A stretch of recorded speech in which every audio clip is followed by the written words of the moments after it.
Brinquei muito, pessoal. Agora estou dormindo. Chega, estou roncando. É muito mimo dessa cachorra. Olha só como é que ela dorme. E ela tá roncando pra caramba.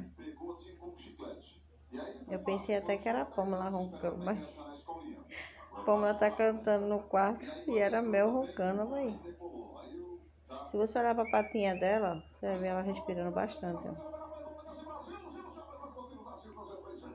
Desliga a televisão que ela tá roncando.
Fechando com chave de ouro, né?